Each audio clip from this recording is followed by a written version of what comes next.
Hello guys! Today I've been reacting to a video called Why are Finnish and Hungarian part of the same language group? I have no idea, so I guess we should just find out. Definitely check this channel, there is history snapshot. I'm going to subscribe based on trust. Guys, before I start with the video, if you want to get extra content, 7 days free trial, link in the description and in the comments. That will be a pinned comment with my Patreon account. I upload many videos about Finland over there as well. It's pretty cheap, so if you want to support your friend, your kaveri, Mauro, your friend Mauro, whatever, my Finnish still sucks. Yeah, definitely do that. Why do Finnish and Hungarian belong to the same language group, despite their countries being over 1,500 kilometers apart? The story behind the Finnish and Hungarian languages goes back to roughly 6,000 years ago, near the Ural Mountains, whose small population spoke what is known as Proto-Uralic. Much of what is known about this time period is theory, and it isn't certain what actually occurred. We're simply aware of the fact that, long ago, Proto-Uralic originated somewhere around the Urals, though it's disputed where specifically. Some suggest to the west, east, or southeast, with some speculating even further, such as western, eastern, or central Siberia, spreading through the Sima-Turbino route. However, the consensus remains that the language's homeland was around the Urals. Roughly 4,000 years ago, the speakers of Proto-Uralic began to divide and migrate east and west. This period is when the language was traditionally believed to have evolved into two main branches based on linguistic reconstruction, Proto-Finno-Ugric to the west and Proto-Samoyedic to the east. However, experts have questioned these groupings, arguing that there was no clear split between the two main branches. Instead, Proto-Uralic may have diversified into multiple second-order languages like Sami, Permic, Samoyedic, Finnic. Wait, I'm covering pretty much everything.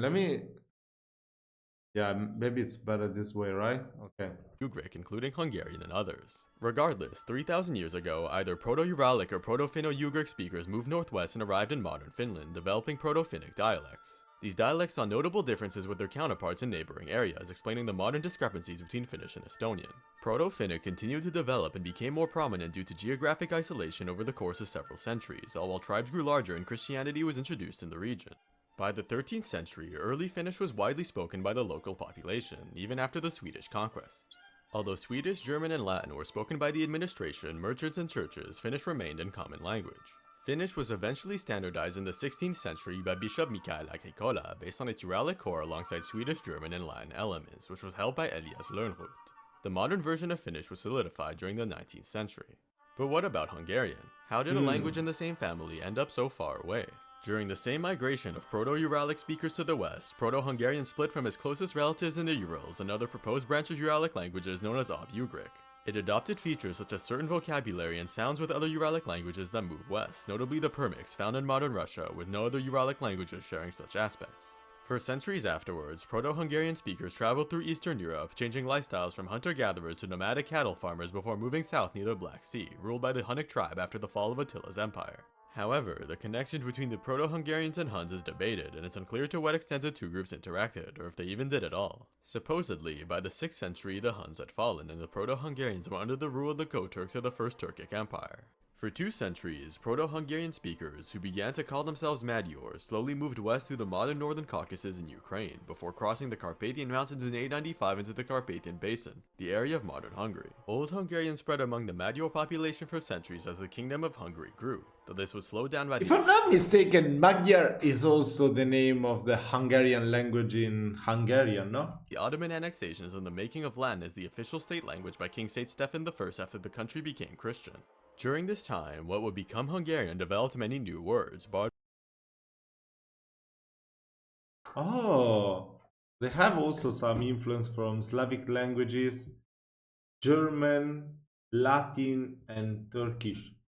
Oh, cool. from neighboring speakers of Slavic, German, Latin, Turkish, and Oh, even that's French from Old Hungarian, actually. and Italian languages later on. Old Hungarian came to an end in the 16th century, followed by Middle Hungarian developing its modern vowel system. Modern Hungarian came afterwards in the 18th century, which modified existing words and standardized the language. Therefore, Finnish and Hungarian are in the same language group for a simple reason: they share a similar point of origin. However, the two languages are not mutually intelligible in the same way that Spanish and Italian are, and despite their similar categorizations, are actually quite different. This is, after all, a reflection. Wait, let me see which ones. Italian are, and despite their Baltic Finnic, Estonian. Oh my god, when I will become, if I will ever become fluent in Finnish, I want to learn Estonian as well. Okay, so Hungarian it's Ugric. Okay, Hungarian, Kanti, Mansi, Mansi. Oh my god, I don't know any languages. Even the Sami are pretty different. The Sami language from Finnish and Hungarian. Wow, this is such cool stuff. I love learning about languages. Similar categorizations are actually quite different. This is, after all, a reflection of their history. Unlike Latin, which fell out of use in many places by the fall of Rome 1500 years ago, the split between the Finnic and Ugric branches of Uralic happened over 4,000. I wouldn't say that it fell out of use. I would instead say the Latin evolved into the languages that most countries speak nowadays, rather than fall out of use. Years ago. Finnic languages, notably Finnish, were influenced by its western migration as well as German from traders, Latin from Christians, and Swedish from Sweden's occupation.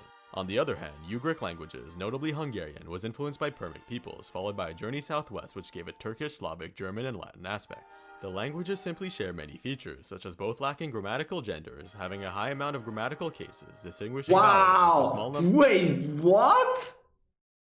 Okay, Finnish has 15 grammatical cases. Okay, I know I'm learning Finnish.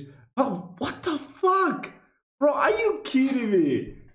Hungarian has from 17 to 27. Are you kidding me? Bro, oh my god. Of similar words and have both adopted features from nearby languages.